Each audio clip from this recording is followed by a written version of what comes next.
હવે જોઈએ ન્યૂટનનો ગતિનો પહેલો નિયમ. તો કે દરેક પદાર્થ તેની સ્થિર અવસ્થા અથવા નિયમિત સુરેખ ગતિની અવસ્થા જાળવી રાખે છે, સિવાય કે કોઈ બાહ્ય બળ એને અન્ય કંઈક કરવાની ફરજ પાડે. બરોબર બરોબર છે. શબ્દશઃ આ રીતે આપણે એને લખી શકીએ પુસ્તક પ્રમાણે.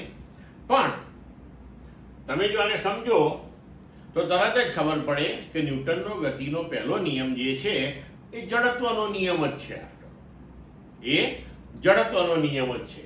તો અહીં આપણે જોઈ શકીએ છીએ કે ન્યૂટનના ગતિના પહેલા નિયમની અંદર સ્થિર અવસ્થા અને નિયમિત સુરેખ ગતિની અવસ્થા એ બંને એણે દાખલ કરી છે. બરોબર. એનો મતલબ એ થયો કે ન્યૂટનની દ્રષ્ટિએ આ બંને અવસ્થાઓ એ સમાન પ્રકારની અવસ્થાઓ છે. કેવી રીતે સમાન પ્રકારની એને વિચારી?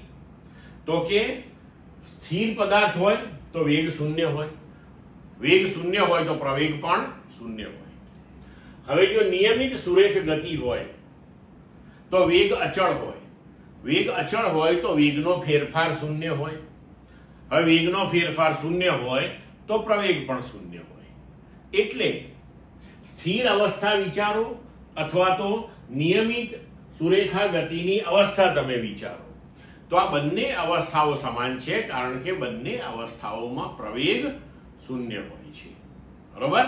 તો અહીં આપણે કહી શકીએ કે ન્યૂટનનો ગતિનો પહેલો નિયમ છે એને તમે આવી રીતે પણ લખી શકો કે જો પદાર્થ પર લાગતું બાહ્ય બળ શૂન્ય હોય તો તેનો પ્રવેગ શૂન્ય હોય છે, અને જો પદાર્થ પર ચોખ્ખું બાહ્ય બળ લાગતું હોય તો જ તેનો પ્રવેગ અશૂન્ય હોય છે.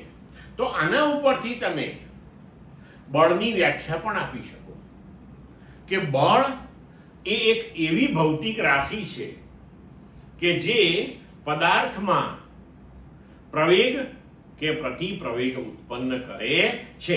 એટલે કે આપણે એવું કહી શકીએ કે બળ એ એક એવી ભૌતિક રાશિ છે કે જે પદાર્થના વેગમાં ફેરફાર કરે છે. કારણ કે વેગમાં ફેરફાર થાય તો પ્રવેગ ઉત્પન્ન થાય છે. ક્લિયર મિત્રો?